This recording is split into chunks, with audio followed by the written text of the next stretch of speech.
Welcome, everybody, to the show. Joining us this evening is our usual co-host and fellow traveler, Dan, the Dan Noodles Man, the William Jennings Bryan of Wargaming. What? Okay, hold on. I've got something to say. Must be an American thing. Hold on. I got something to say. Carl Krieger just changed his name from Carl Krieger to Carl from the Wargame Bootcamp. Carl, you're 6'4". Don't you know? We know who the hell you are. He's much smaller on the internet. Anyway, joining us is our very special guest, Mr. Marc Rodrigue. Marc, thanks so much for coming by tonight for a little informal chat about whatever random nonsense pops into Dan's head. But I guess I want to start out with Bayonets and Tomahawks, which is that's your design, and it has recently returned to print from GMT, I think just in the last month or so. Let's talk about that very briefly. What inspired you to create a game on the French and Indian War, which has not traditionally been a particularly popular topic for wargamers? Well, hold on a second, Marc. Hold on. Let me answer that for him. Because he's a repressed Quebecer who wants to take over North America. It didn't happen because the British, and therefore here you are. This is not what I was fishing for. I guess, let me ask, do they refer to it as the French and Indian War in Canada? No, it's called the War of Conquest, La Guerre de la Conquête, because we're conquered. And that's the funny thing about that war, is that it has several names depending on where you live. The French in France, they call it La Guerre de 7 ans, the 7 Years' War, because they have a European-centric perspective. And although they started the war 2 years later, they say that's the name of the war. And by the way, I heard you mention yesterday, I was listening to your interview with Volko, and I was dismayed because I heard you complain that you live in a part of the USA where nothing much happened. And Jesus, man, you were the start of the 18th century World War. That's true. That's true. In your backyard. The big parts of the War of 1812 happened just offshore from where I grew up on Lake Erie, in fact. So when I say that, I am, in fact, entirely full of shit. Okay. So I am aware of that. That's fine. Artie, don't mess with this Frenchie. Don't mess with this Frenchie. He's gonna squash you. Your beer is too good up there for me to antagonize the Quebecois, so I can't do that. Is this Marc? Is this the case? You are a reenactor as well? Yes, but I stepped back a little because lately I am less comfortable with the uncomfortable conditions, especially the heat and woolen clothing. So I'm with Dan there about the suffering from the heat. Yeah, I've always done it. And Marc, let me ask you, to be a reenactor, the costs involved, are they actually significant? Yes, I'd say to have your kit, and it's way back. Now it's more expensive. But I see a question from William. Yeah, thanks, William, for the support. It's much appreciated. Marc, would you like to talk about what's changed in the second edition of Bayonets and Tomahawks? Then we'll get back to the reenactor thing. Go ahead. Yeah, so half an inch. The box is half an inch deeper, because it was quite a tight fit the last time. I like that because I like small games in my bag when I go to convention, but maybe it was a bit too tight, and we agreed to make it a little bit deeper. Also, in the first edition, I had produced a liner inside the box, but it was unused, but now it's there. And mainly, there are no changes in the game or in the scenarios, except all the erratas have been corrected. And we were lucky, we had only 4 little erratas on the actual components. The rest were in the books. And they were nice to have, even if you don't change. So errata. So 4 errata in a rule book. Who was No. 4 erratas on the cards. Hmm. In the rule book, the over time you catch a lot of erratas, and even the best designers like Marc and everything, you have erratas over time because when your game hits the field, the players find or experience things we couldn't make us, despite our best efforts. And it's funny. Played it 50 times. It's funny, Marc. It's almost like that cliche in war. A plan never gets to what's the thing? Already helped me. A plan out to war. It doesn't happen. Plans are useless, but planning is essential. Is that what you're talking about?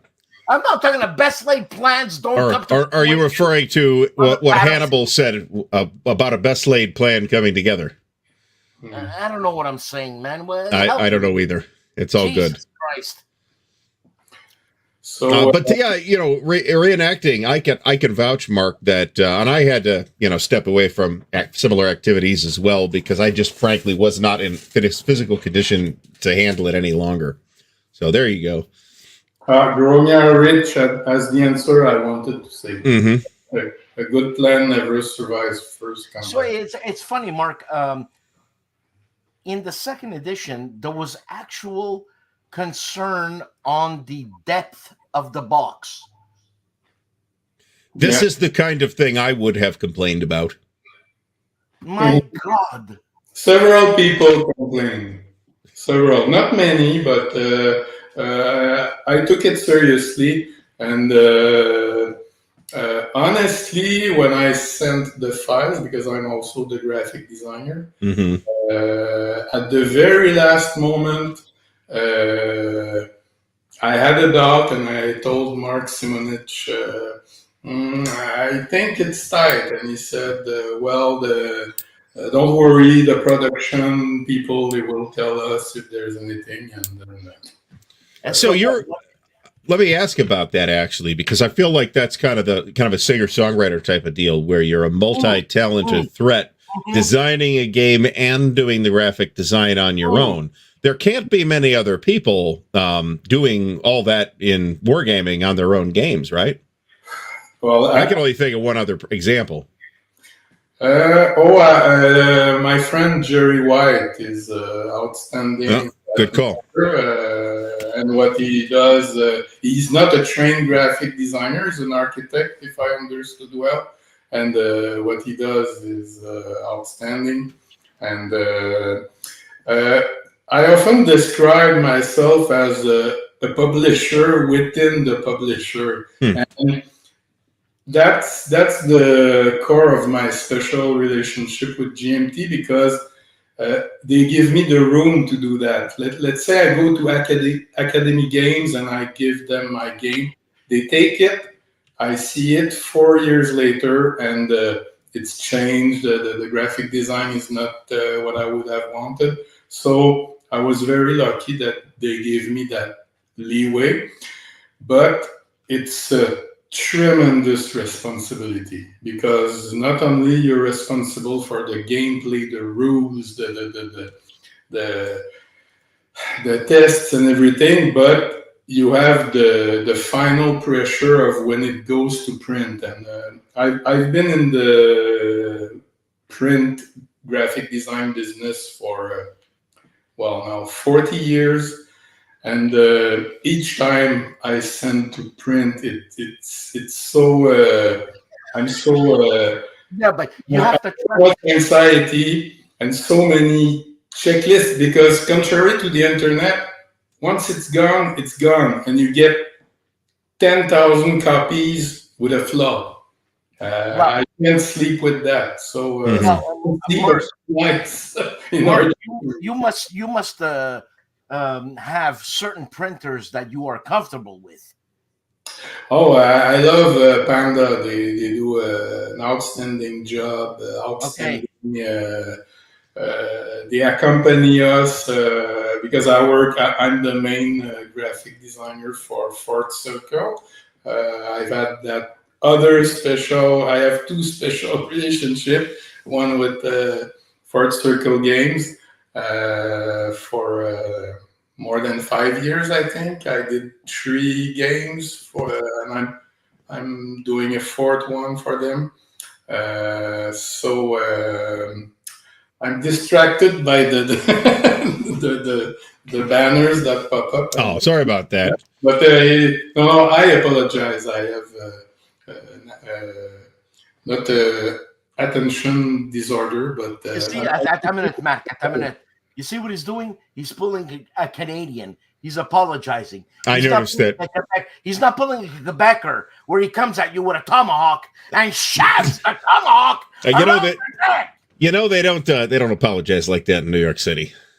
No. So I've noticed. I'm just saying. Okay. But so I was saying, the intense pressure when you send to print. So it's a huge responsibility when you're the graphic designer and the game designer. There's Marc Simonich also.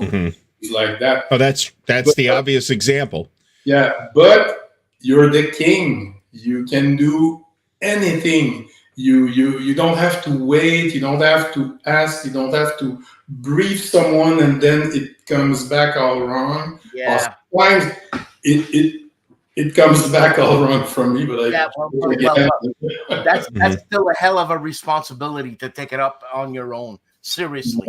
Yeah. Now, speaking of setting the house on fire, Marc, as I recall, Bayonets and Tomahawks was your first published game design as well. Did you do any graphics work for games prior to that maybe I don't know about? Yes, just here.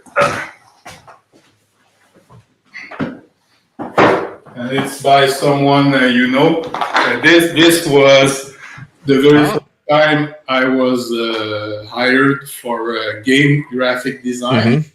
Prior to that, and it was a great R&D project. And you have it, nice, and a great collaboration with Marco Poutre, who is my developer, and I say over and over again, Bayonets and Tomahawk would never be what it is if Marco wasn't there.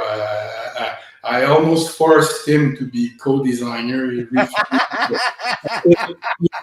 do so much, but also all the players, the playtester put in it. I was collecting the ideas, and I was like the captain. So no, man. Look, I mean, if you had the Stack Academy guys, the people who attend Stack Academy as playtesters, man, there's a lot of information there. And in the US conventions as well, WBC at Carnage on the mountain in Vermont, everywhere I went. And I appreciate that players give their time because they have so much finished game to play, and they say, "Oh, okay, I'll try your unpublished game," and that's different. There is a whole space, like a large room set aside at Origins for people to put unpublished games that are not yet published. Sometimes they'll have a publisher lined up and sometimes they won't, just to, for people to show their unfinished games off. And that's kind of a neat feature that maybe one wouldn't find in such an organized way at a smaller convention. Origins does draw 15,000 plus people after all. Wow. Okay. Jesus Christ. Hey, so, Marc, I wanted to ask you, and you don't have to answer, okay? What is more lucrative, being a graphic designer for a game or being a designer for a game. But I'm sure that's being a designer for a game. There's a lot of options. I think what Dan's trying to ask here is doing which task do you lose more money? Yeah, that's quite that's a way of viewing it. But then again, I know people, they have bands, they go play everywhere, they don't make a cent out of it. Mm-hmm. There are people in the ballet troops.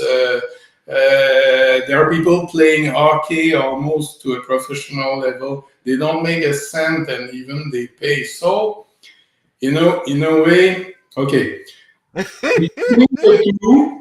The less money comes from being a game designer. I figured you get royalties, decent royalties, but the in the war game niche, the volume is so small. Yeah. You don't make enough to make a living, but you get a check, and you smile when you get the check, and you say for tens and tens of dollars. Canadian, of course. I think it was $27.50 for no, just kidding. And regarding graphic design, I work in corporate graphic design with insurance companies and that's insane. For energy companies. And when you work in publishing, it's a third of the rates you get. But still, it's 3 times as much as working in Home Depot or I'm a guy. I'm a lot in thankfulness in life, and I always smile and I say thank you, because when I was younger, I dreamed for decades about these guys who were designing game. I was playing squad leader, and I would read Marc Simonich, Kibler, all these names, and I was like, and now I'm there. I'm in that troop, and I discovered at Circle DC in Washington, I discovered that I had a reputation. I was like, oh, you're Marc Rodrigue. Of course. Like, what? That's not too bad for a fellow who just released his first game. But like, a lot of designers, they might have one published game, but they've been designing games for decades, right? We just haven't published any of them. Was that your experience as well, or was this like legitimately your first game? Definitely. I think Bayonets and Tomahawk has 3 grandfathers in the same team, and the first one was called 1755, and I finished it in 1998, and I wanted to self-publish it. I was full of hubris at the time, or impatience, but I took a pause because I had a young family. My daughters were small. My graphic design studio was really, really demanding. I was working in the car advertising at the time for Mazda, and it was crazy. And I said, okay, I'll take a break. Then I take a break, and a few years, maybe 2 years after that, Wilderness War hits the store shelves. And I look at that game, I look at Volko's game, and I say, okay, he did everything.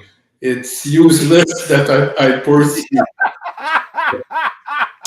So, also, if Marco can do a game on the Lower Canada Rebellion, which I think is maybe one of the most obscure things I own a game about. No shit. Why not let's retouch look at the French and Indian War again, which is an interesting conflict, right? Like you mentioned.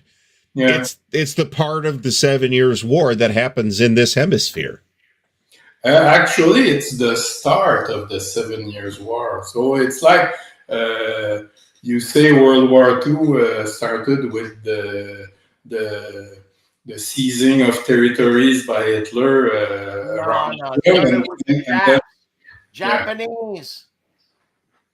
Well, that's true, but there are some historians who feel that the first true world war was the 7 Years' War. There are also historians who say the same thing about various other conflicts as well, and we're talking about pre-World War I conflicts here, right? So hold on, so it's an important conflict. 7 well, years the French. Go ahead, Dan. What's that, Dan? What's the year? 7 Years' War? 1756. Am I right about that, Mark? Yeah, in Europe it's 1756. But actually, the war footing never stopped after the Austrian Succession War because nothing was settled, and the British had the excellent idea of giving back the hard-earned Louisbourg fortress to the French. And guess who went out of their way to take Louisbourg in the Austrian Succession War? The Americans. So they were pissed, and rightly so. And so everybody just waited to get back at each other's throat. It was just a question of time. And then it was sparked in 1754 by an obscure fellow. I don't remember his name. It starts by W. Washington. But he was obscure at the time, and he was. I think he was almost as hated as De Gaulle by certain. Well, he was an insurgent. His ambitions and everything. That's later, though, Dan. Yes, but that's later. Yeah. So. And I agree with Perfidious Albion, the War of Austrian Succession, a very wide scope. It's almost a string of wars sewn together. Well, hold on a second. Am I misunderstanding? We're talking about we were talking about World War II. Obviously, now we're talking about World War I. We really weren't talking about World War II. We were talking about the French and Indian War, but we mentioned World War II. Yeah, we made comparisons. So how does it go back to 1756? Did I miss something? Yes, you've missed something. Okay.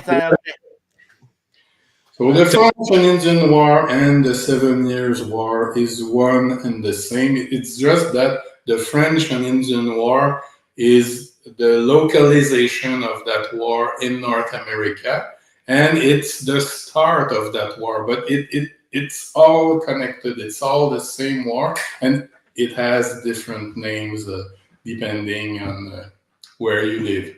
We call it conquest because we were French citizen colonists, and we were conquered. But then a miracle happened right after the Acadian deportation, which was a 1755 horrible thing. And we were expecting the same thing. And then they say, okay, we'll grant you your religion, we'll grant you your civil law, and we continue that way. And that created a unique destiny for French settlers of that part of North America. You're talking about the English telling you or telling us that we can have our civil liberties in our religion? Yeah. They had an interest because they were preoccupied with the Americans, and they wanted to use us as a buffer, but still they did it instead of deporting us, like the Acadians. The Acadians, they were eradicated, dispersed everywhere. It's funny that you say that, Marc, because my wife is actually the place. She's Acadian, and she's living in Pubnico, the place where they deported the Acadians. They deported many places, and okay. Well, I guess that's one of them. And they deported all over, from Gaspesia to Cape Breton they deported everywhere. They started mainly in Nova Scotia. Okay, that's where she's from. But I thought it was only Nova Scotia and New Brunswick. No, they went up to Gaspesia, and because all the Acadians, their last refuge was Acadia, was Gaspesia, the Restigouche Bay, where the last battle happened in 1760. And then they were all there, and they were gone after that. So wow. And you know what? My wife, being a French Acadian, and her great grandfather was Sieur Muse d'Entremont, who was the mayor of the Acadian village in Nova Scotia in 1600. yeah. And he lived to be 90 years old. Oh yeah, wow. 90 years old. And yeah. anyways, yeah, I'm familiar with we're rambling now. Are there any that's true questions about game? Yeah, this is a fantastic name for the. I mean, it is linguistically beautiful. Let me put it that way. I'm sure it was a very ugly event at the time for the expulsion of the Acadians from Acadia. But yeah, I wanted to ask, Dan. According to Dan and Volko, I believe you're working on another game that is about tanks. So tell us about that. Okay, that's. Because my next biggest passion beside the 18th century is tanks. I love tanks. Okay, I have to think in reverse when I move. So ever since my very first war game I played in the 1980s was Panzer, which was by Jim Day, which then by Yaquinto, and it was harder plotting and very long to play, but I loved it. I loved all the details, and I rebought all the Panzers by GMT, and I like that there's no harder plotting now. But I've always been on a quest for the perfect, in quotes, the perfect tank game for me, which is realistic enough storytelling, because tank battles are normally quite dry affairs, generally, and fast. Generally, 9 times out of the 10, people are coming somewhere, they get shot, they don't see what hit them, and it's very hard to make a game with tanks. You have to depart and bend history, but not to the point it doesn't make sense. And I wanted something to be really. Can we say that in English? Fluid, sure. Which is not like bayonets and tomahawk. Not lots of calculations, computations, and no referring to charts and everything. So I worked again and again on that, and 3 years ago I came to a point where I said, okay, I think I have something that could be published, and I approached Nuts Publishing with it, and they were enthusiastic. I was about to ask that actual question, is whether you have a publisher lined up yet or not. So it's gonna come out from Nuts Publishing then. Yeah, they're waiting for me, but it's always slow because it's stop and go. Real life kicks in. As I said to them, you have to make money to make games, because and the point where I said, oh, I have something I have a game because there is one and another tank game already in the industry. Lots of them quite good. So who needs a 100 first tank game on the market? But what I came up with were action blocks. We're all familiar with card-driven games. And I arrived with block-driven game. So you have your tanks on the board. You don't have many. Usually it's skirmishes, 5 tanks one side, 3 tanks the other, maybe up to 10, but I never got as far. And you draw randomly for each tank. At the beginning of each turn, you draw randomly a command block for your tank. You don't choose them, you just draw them and you place one block on each of your tanks. And that block can either be a full command block that gives you all the options of fire, move, or composite of both. You can have a limited command, so you can move less or fire less, or if you have a truly limited, you move less and you fire less. And if you're unlucky, you draw it used to be called frozen, but your tank does nothing for these keys. Again, it's a hesitate block. I think it's called You're Fucked. Hmm? That's possible. Was that French? I believe Dan was speaking French there. Fuck. You're fucked. Oh yeah. It's a block. You're fucked. Pardon my French. Yeah. That's okay. I'm not sure I heard this. Mark, are you also working on a Pacific game, or is this just somebody misheard something? Mark, I'm not sure how to take that as a yes or a no, or it's a secret and I can't talk about it. I apologize to Jerry and NGMT because when I bought Atlantic Chase, I met Jerry because his game came out at the same time as mine. Mm-hmm. This game solved something I was looking for years. I wanted a system that could replicate the Coral Sea battle, because in that battle, the aircraft carrier were so near, but they never saw each other. Mm-hmm.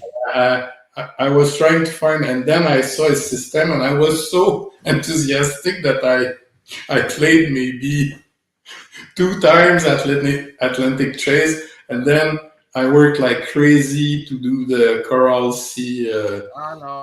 I call it the Coral Sea Chase, and then I showed it to Jerry, and he was like, "Wow, I'm bringing that to GMT."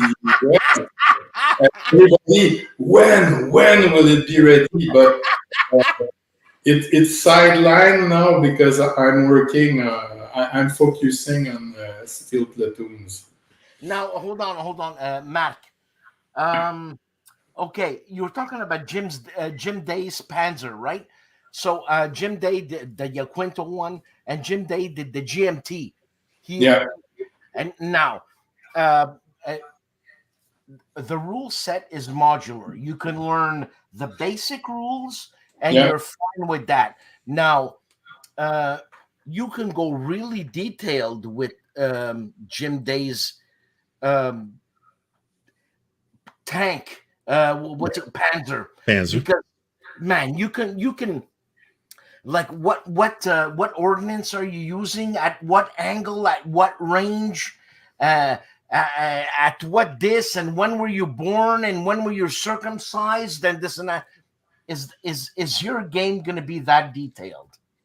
No. To sum it up, my rule book is the same size as Jim Day's charts only. So, yeah. That's fantastic.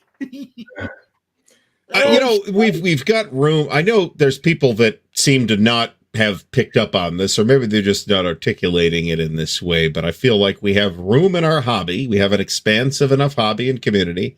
We have room in our hobby for the complicated games and the people who like those, and the easier games and the people who like those. Yeah. So, and something beautiful happened. The painting that's on my playtest box, it's from a professional artist, Peter G. Robichaud. He's an Acadian too. He's in Nova Scotia. A very talented artist who did the box for Race to the Rhine. oh, Nice. okay. I like that. And, so I wrote to him to congratulate him, and I noticed he had tank paintings. Oh, hello, Kitty. What a pussy! Her name is Zelda. She's I a love big, her. big I love her. brat. Okay. So I used. It was her. That's why I had to get up earlier, because I'm like, is everything okay back there? It was fine. It was her. Okay. So please continue. Hmm? She'll get bored very quickly. Yeah. So yeah, actually, he's an ex-tanker from the Canadian Army. He was in the Peter G. Robichaud, the artist. He paints a lot of planes and incredibly well. And I referred him to GMT as an artist. But he also did some tank paintings, and he used to be a tanker, Leopard 1 tanker in the. No way! And so we had lots of interesting discussions. So Absolutely. it's a bit stressful for me because my game the eye of a real tanker, but so far we agree that. We both agree that it's impossible to make a good, realistic game about tanks. Look, Because of what we said earlier. It's most of the time it's ambush. You don't see nothing. Boom, it's finished. So, but he loves tank games too. And Mark, are you an ambush fan? I bought a copy once, and it was too infantry for me. So, but I have many people who are in awe with that system, and I say maybe I should look back at it. Well, I mean, it's Hollywood. That's what it is. It's Hollywood. It's combat with Vic Morrow is the typical reference I hear associated with it. In any case, Mark, I have assumed, now I'm going to ask, that your tank game is going to be about tanks in World War II. Is that correct? Yeah, and more precisely, it's the Northwest Europe theater. So from the Normandy campaign to the fall of Berlin. Okay, so it's the West. It's the West theater. Yeah, and I focus on the underdogs. So I portray the Canadians, the Afro-American tankers, the Polish tankers, the Free French. I focus on that. There will be a few scenarios with the regular US and regular British. What year? That's fantastic, actually, because we've got plenty of games talking about the 4th Armored Division. Go ahead, Dan. What year, Mark? What year? 44 and 45. 45. 44, 45. 45. Christ, But mainly 44. I felt stupid for asking if it was in World War II. But relax. I forgot what I was going to ask him. Your hat is very popular. Your hat may be our guest star next week. It's a fly fishing hat. Okay? I'm aware of that, Dan. There is a that's worth checking out, I suppose, right? opened fire, which was kind of the armored version, or kind of at least the armored version of Ambush. I looked at that. It might be that one that I bought, but it's way back in the 90s. Yeah. You see, Marc is your Quebecer affluent man. I don't remember if I bought Ambush. I don't remember if I had 10,000 gold bars.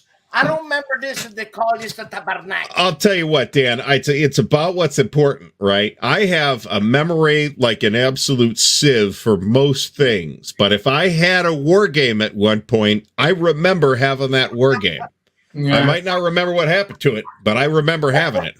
The reason why I don't remember is that they didn't catch with me. I bought them and I resold them right away.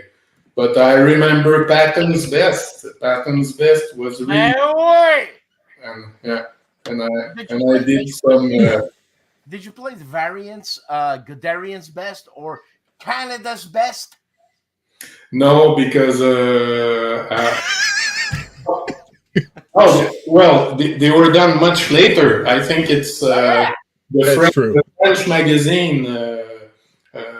What's the name of that French magazine by Olivier? Victus? Victus? No, not that one. Or Battles magazine? Battles. Battles. They did a few variants, but by then I didn't even have the game. That was supposed to have been an excellent magazine. I think it's technically still in publication. I think they just haven't done an issue recently, but I could be wrong. I've personally never seen the magazine. That's kind of the problem with Nuts Publishing, Mark, because I got to worry. Are we going to ever see that in the United States? I don't know. I mean, I'll just get it from Noble Knight, of course, but you'll see it in the United States because Nuts has strong links with GMT.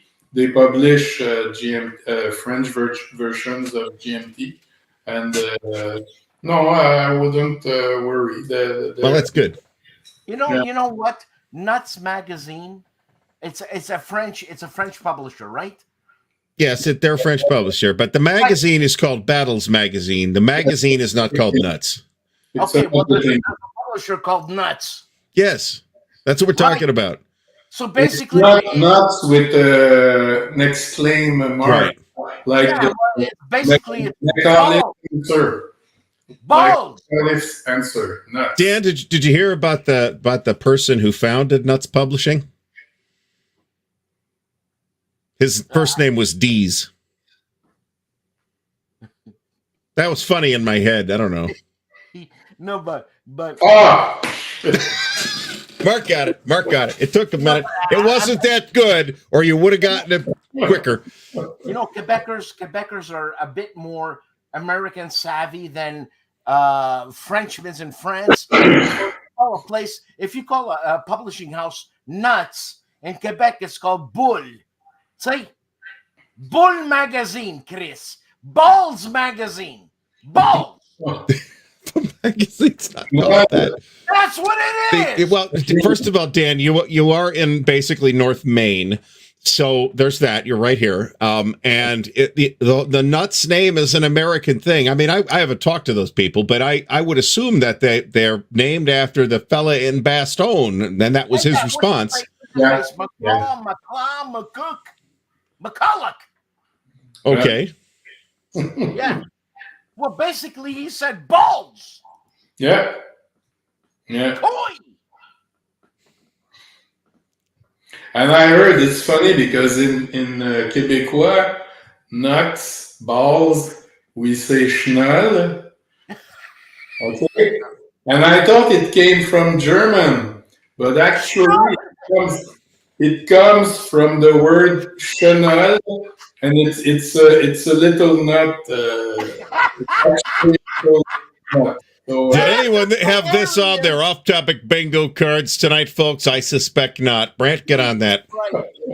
Hey, Mark, your tank game. I'm sorry I didn't interview you at Stack Academy because everything was going on. But is it almost finished? Who's the publisher? Did we say this during the show and I missed it? You did. Nuts Publishing. It's not published. Yeah, Okay, so you're getting your game published by Balls. I'd say if you want a very cool overview of the game, watch Zilla Blitz channel. He did an interview at Circle DC. Mm-hmm. The components and he's really cool, Mike. Zilla's great. Zilla Blitz. Yeah. Come on. My brain was gone by the time of the interview, so I was at every but he did a great video of the game, and I'm supposed to do a Board Game Geek page, but I fell behind on everything. My latest project was making a game boards for Naval Museum in Quebec City. Well, that's cool. Yeah, really cool about the incursions of the U-boats in the St. Lawrence during World War II.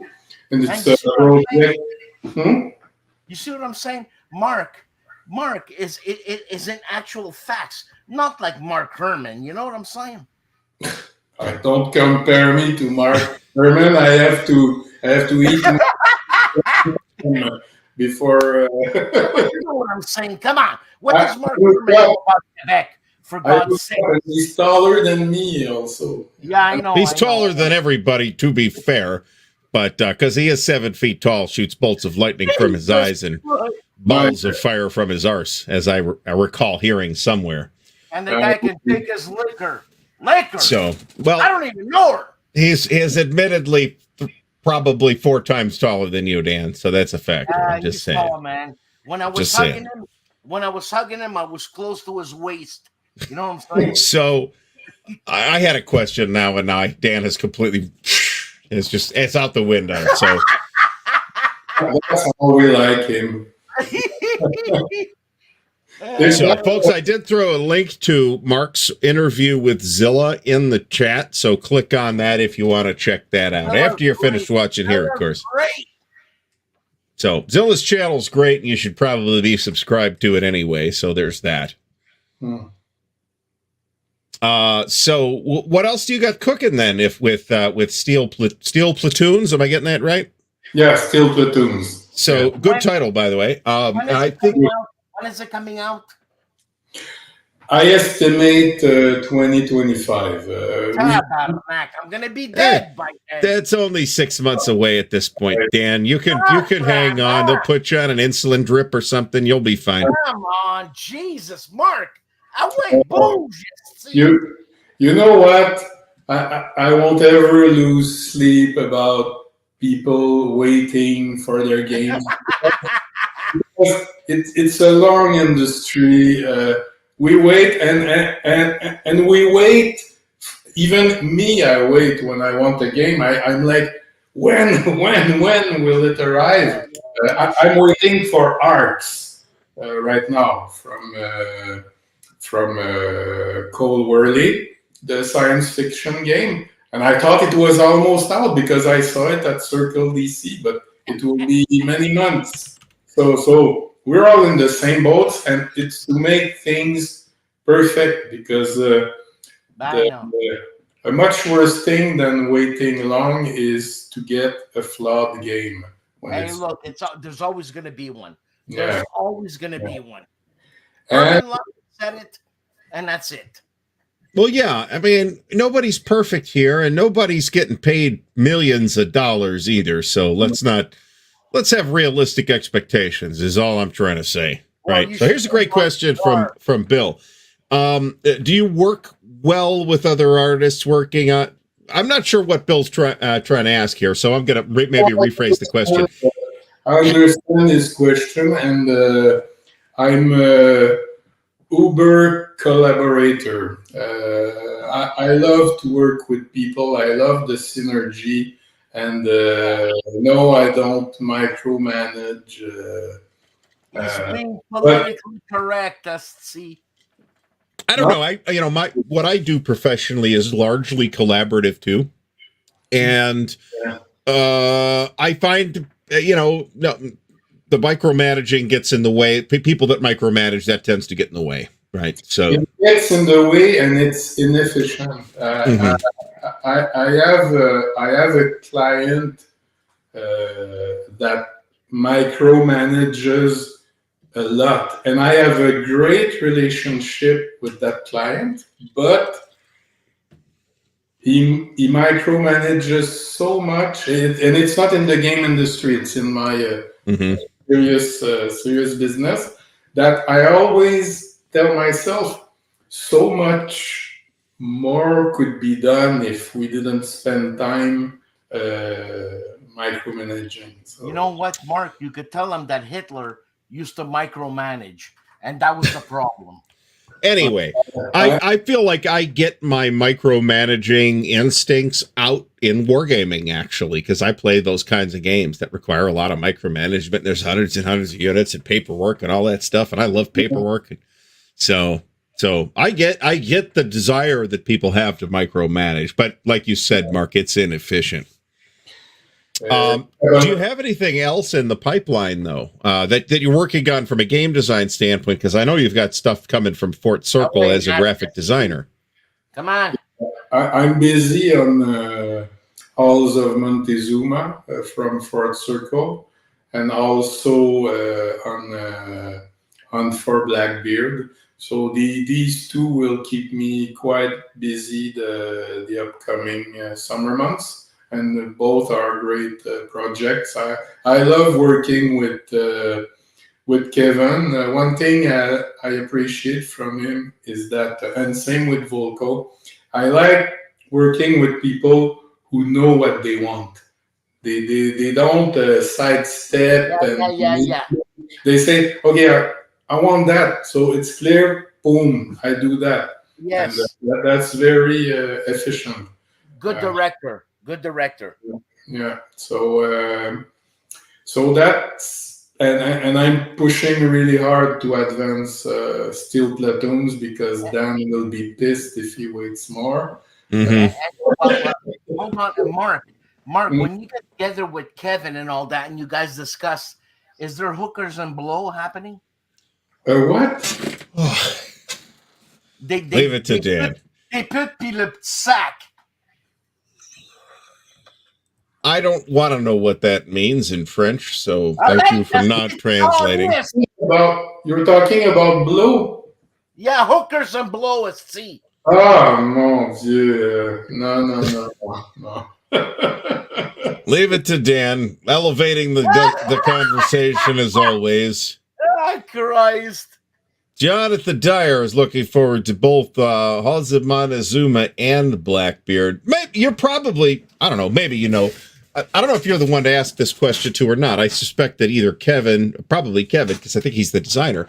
Did somebody talk to GMT about having a second game called Halls of Montezuma? Did anybody run that by them and they were cool with it, or what? I'm not sure what you're referring to because I know about another Montezuma game. Mm-hmm. Was it by GMT? Yep. The point-to-point game on the Mexican War. Yeah, but and now you're asking if they're worried that there's a competitor game on the subject? Oh, I can't imagine worried would be the word I would use. Halls of Montezuma came out many years ago and has been out of print for a long time and wasn't all that well received when it came out, so I don't think anybody'd have a real problem. It's not like it's the first time ever anybody's used the same title, right?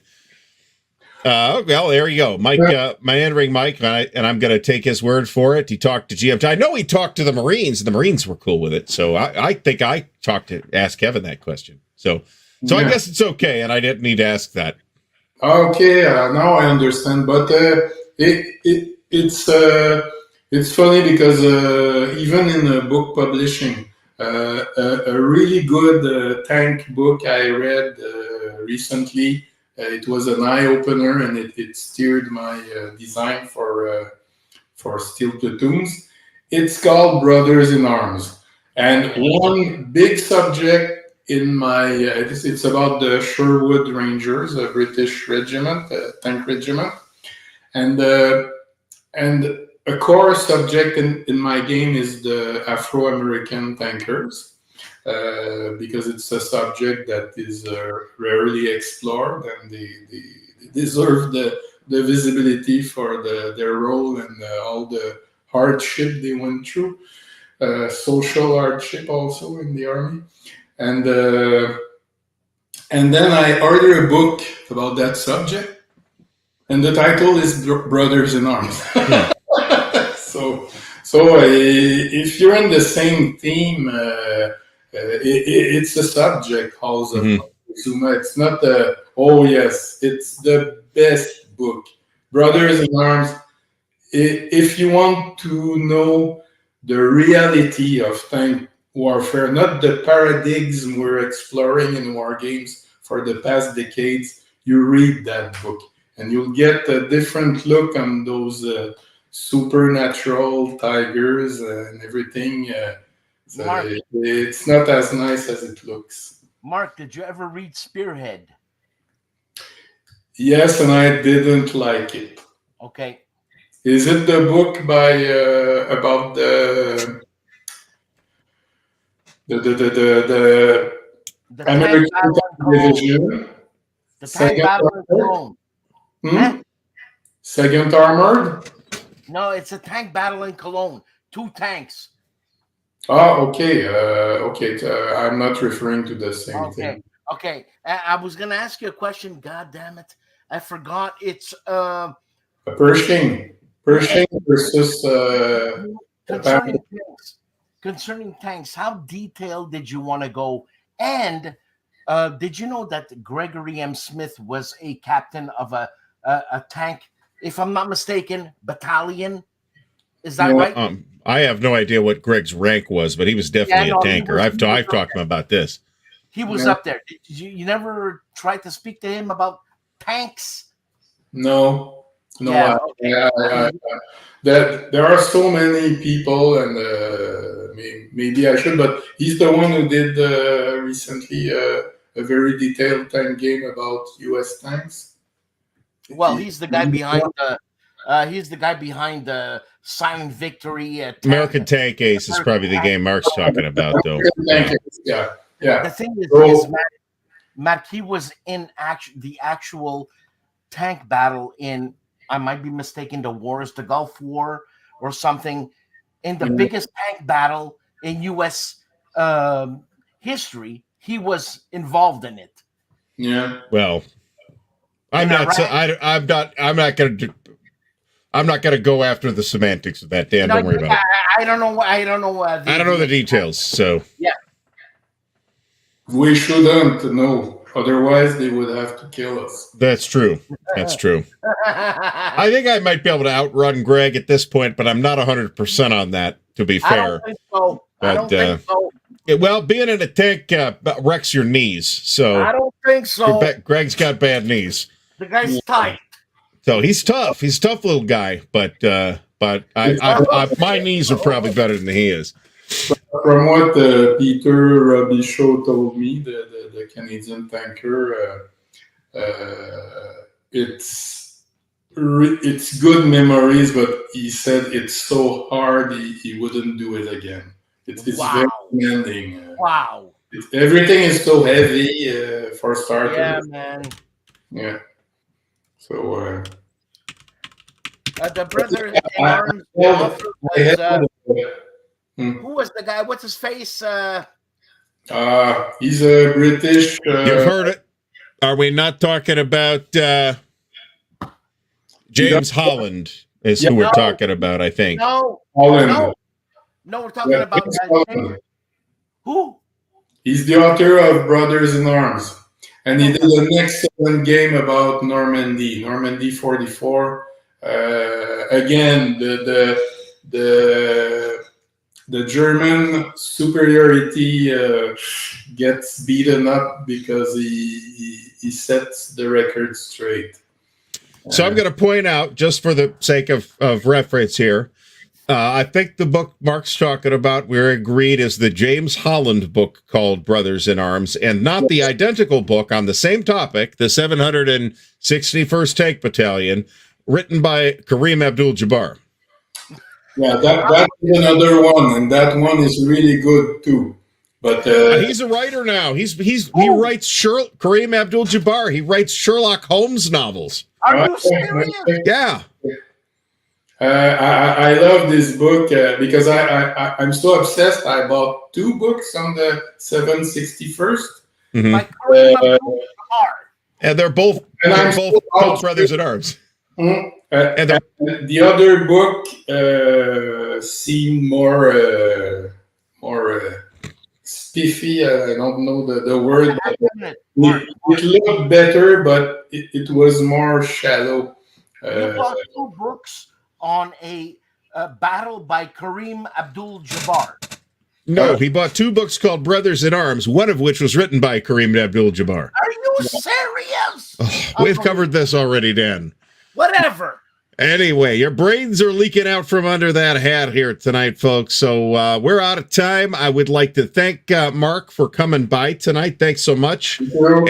And I would like to thank all of you for coming out this evening. Everybody have a great night. We will be back next week on Tuesday, 7:30 p.m. Eastern Time. Okay.